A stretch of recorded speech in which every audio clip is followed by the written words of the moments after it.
జై శ్రీరామ్. విఘ్నేశ్వరుడికి వందనాలతో స్వాగతం ప్లేలిస్ట్ వింటున్న శ్రోతలకి స్వాగతం. ఈ వారం ఎపిసోడ్ నెంబర్ 11, టైటిల్ నేను మా అమ్మమ్మ వాళ్ళ ఇల్లు. క్రిందటి సంచికలో మేము నరసరావుపేట నుంచి హైదరాబాద్కి బస్సులో రావడం, భాగ్యనగర్ రిక్షావాలా గురించి విశేషాలు, మా బామ్మ చనిపోయిందనే వార్త రావడం, మా అమ్మమ్మ పిన్ని జానకిని మాకు తోడుగా ఉంచి మా అమ్మ నాన్నలు ఊరికి వెళ్ళారని, తిరిగి వచ్చిన మా అమ్మమ్మకు మా బామ్మ అంత్యక్రియలు మొదలగు విషయాలు చెప్పిందని తెలుసుకున్నాం. ఇక ఈ వారం కథలోకి వెళ్తే, రోజులు దొర్లుతున్నాయి. మా బామ్మ చనిపోయి అప్పటికే 2 వారాలు దాటిన మా నాన్నగారి ముఖంలో ఇంకా దిగులు, వాళ్ళ అమ్మని తలుసుకొని. అంతలో ఓ రోజు ఉదయం మా తాతయ్య గారు సుబ్బన్న అని మాతో పిలువబడే మా పెద్ద మేనమామ ఇంటికి వచ్చారు. మామూలుగా మన తెలుగు వాళ్ళ ఇళ్లలో అల్లుడి అమ్మగారు కానీ నాన్నగారు కానీ చనిపోతే పిల్లనిచ్చిన అత్తగారు మామగారు తమ అల్లుడిని వాళ్ళ ఇంట్లో నిద్ర చేయించి కొత్త బట్టలు పెట్టడం ఆనవాయితీ. ఈ ఆనవాయితీ పాటించడానికి తమ అల్లుడిని ఇంటికి పిలవడానికి వచ్చారు మా తాతయ్య, మేనమామ సుబ్బన్నను. మీరు అనుకోవచ్చు, నేను మేనమామ అంటాను, మరి సుబ్బన్న అని సంబోధించడం ఏమిటి? అదే వింత. మా మామ సుబ్బారావుని సుబ్బన్న అని, గురునాథం మామని గున్నన్న అని, రంగనాథం మామని రంగన్న అని, ఇక మా చిన్నమేన మామ హనుమంతరావుని అన్ను అని, పిన్నమ్మ జానకిని జానీ అని, ఆఖరికి మా అమ్మ వాళ్ళ అక్క, అదే మా పెద్దమ్మని సక్కక్క అని పిలిచేవాళ్ళం. మేము కరెక్ట్గా వరుసలు బట్టి పిలిచింది మా అమ్మమ్మని మాత్రమే. చిన్నప్పుడే కాదు, ఈ రోజుకి అదే అలవాటు. ఇలా పిలిచే అలవాటు నా ఒక్కడికే కాదు, మా అక్క మొదలుకొని మా అన్నయ్య సాయి, మా చెల్లె లక్ష్మికి కూడా ఉండేది. అసలు ఈ అలవాటు ఎలా వచ్చిందంటే, చిన్నప్పుడు మా అమ్మ మా మేనమామలను పిన్నమ్మని వాళ్ళ అక్కని ఎలా సంబోధించేదో పిల్లలమైన మేము అలానే పిలవడం మొదలుపెట్టాం. మమ్మల్ని ఇలా పిలవడం తప్పురా అని ఎవరు చెప్పనూ లేదు, మేము వినకపోవడం అంటూ లేదు. ఈ రోజుకి మేము అలానే పిలిస్తే అంతే ఆప్యాయంగా చిరునవ్వుతో పలుకుతారు వాళ్ళు. ఇలా మా తాతయ్య, మా పెద్ద మేనమామ సుబ్బన్న, మా నాన్నని పిలవడం, మేమంతా కలిసి ఓ రోజు మా అమ్మమ్మ ఇంటికి వెళ్ళడం జరిగింది.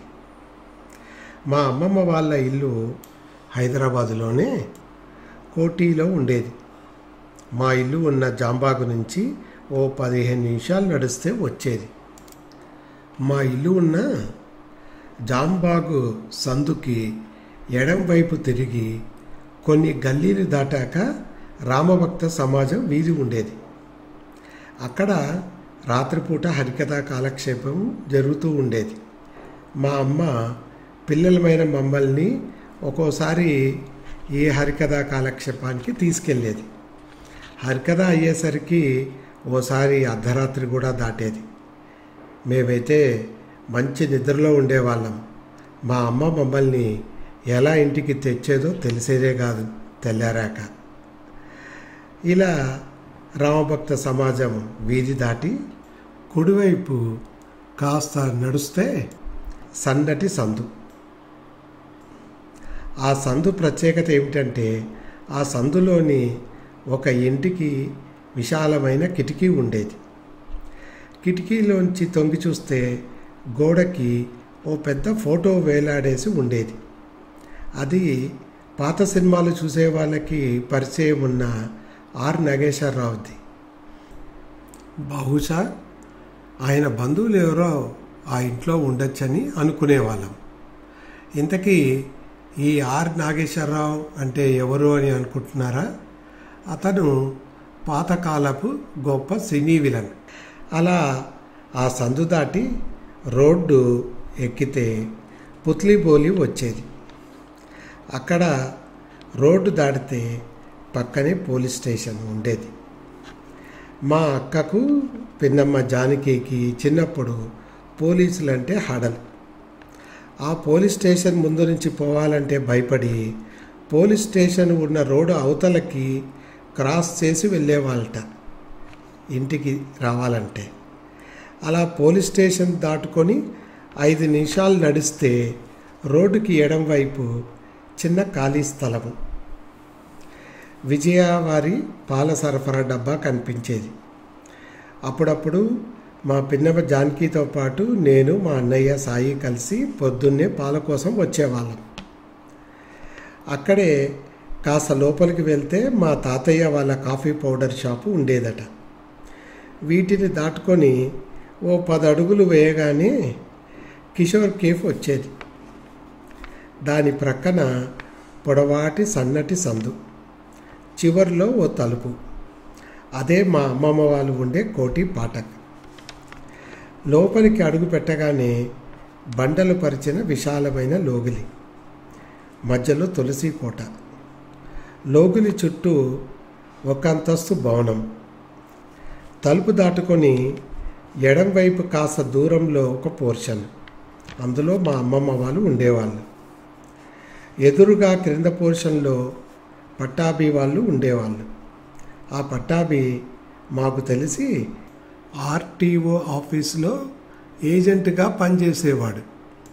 మేము ఉద్యోగం చేసే రోజుల్లో కూడా డ్రైవింగ్ లైసెన్సు లేకుంటే కొత్త వెహికల్ రిజిస్ట్రేషన్ లాంటి పని పడితే ఈ పట్టాభి సహాయంతోనే ఆర్టీఓ ఆఫీస్లో పని అయ్యేది. ఇక ఆ పోర్షన్ అనుకొని పైకి వెళ్ళేందుకు మెట్లు కనిపిస్తాయి. మెట్ల కింద చిలకమ్మ అనే ముసలావిడ ఉండేది. ఆ బాడాలోనే పాచి పనులు చేసుకుంటూ ఒకతే ఉండేది. ఆమె అంటే మాకు హడలే. మమ్మల్ని రోడ్డు మీదకి వెళ్లకుండా మెయిన్ డోర్ దగ్గరే కాపు కాసుకొని కూర్చునేది. ఒకవేళ ఆమె కళ్ళు కప్పి తలుపు దాటి ఆ పొడవాటి సందుకి మేము ఎప్పుడైనా వెళ్తే మమ్మల్ని చేసి మరీ పట్టుకునేది. తర్వాత మా అమ్మమ్మకి కంప్లైంట్ మా మీద. ఇక మేడమెట్ల మీదకి వెళ్తే బేబక్క వాళ్ళ ఇల్లు.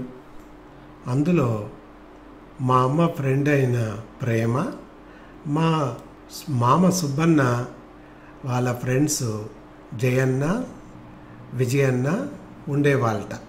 మెయిన్ తలుపుకి కుడివైపు 2 పోర్షన్స్ ఉండేది. అందులో ఒక పోర్షన్లో మా అన్ను వాళ్ళ ఫ్రెండు రంగారెడ్డి, బాబు ఉండేవాళ్ళు. ఇక మా అమ్మమ్మ వాళ్ళ ఇంటి పోర్షన్ విషయానికి వస్తే ఎదురుగా ముందు పెద్ద హాలు. ఆ హాలులో మధ్యన చెక్కతో చేసిన పార్టీషన్. ఓవైపు మా అమ్మమ్మ వాళ్ళు ఉంటే అవతల వైపు ఎవరో మార్వాడి వాళ్ళు ఉండేవాళ్ళు.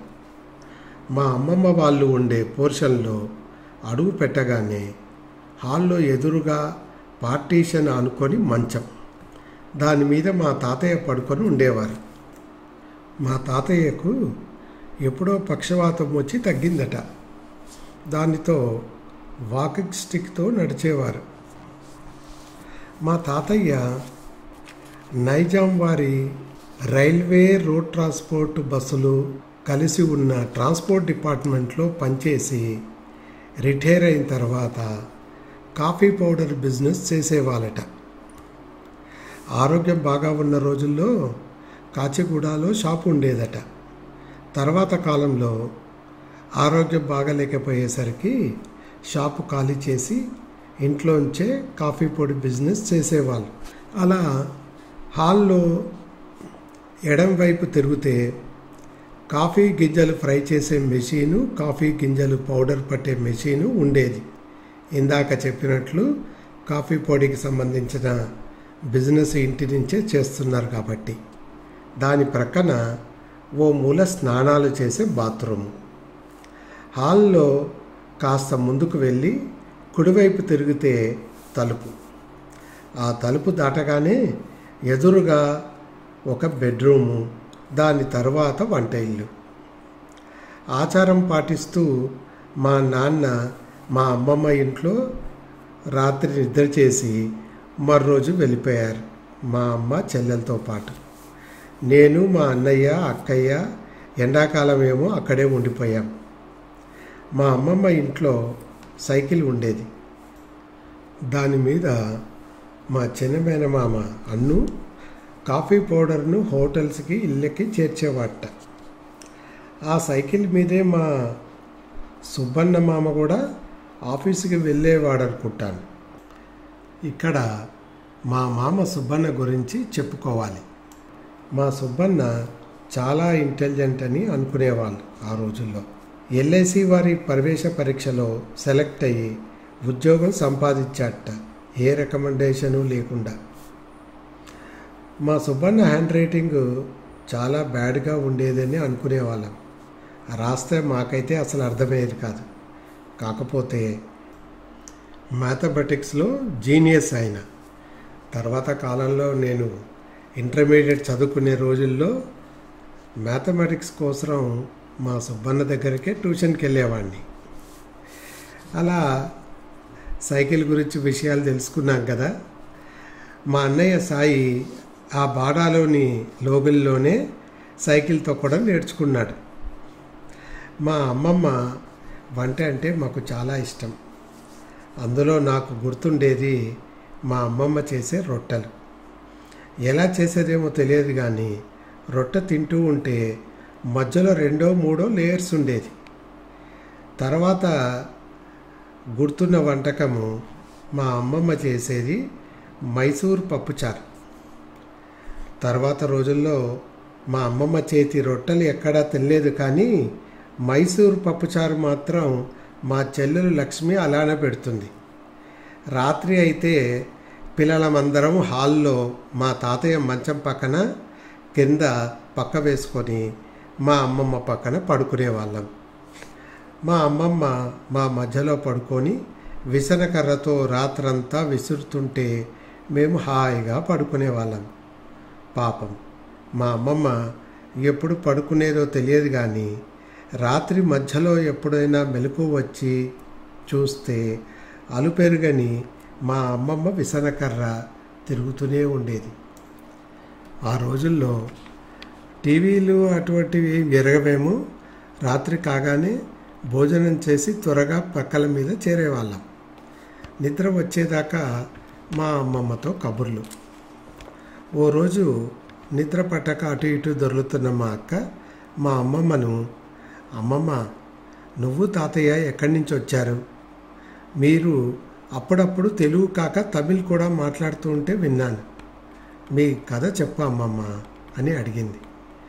దానికి మా అమ్మమ్మ సరే వినండి అంటూ చేత్తో విసనకర్ర తిప్పుకుంటూ చెప్పడం మొదలుపెట్టింది. మేమంతా ఆసక్తిగా వినడం మొదలుపెట్టాం. అంతలో ప్రక్కనే మంచం మీద పడుకున్న మా తాతయ్య పొడిదగ్గు వచ్చి మంచినీళ్ళు ఇమ్మని మా అమ్మమ్మని అడిగారు.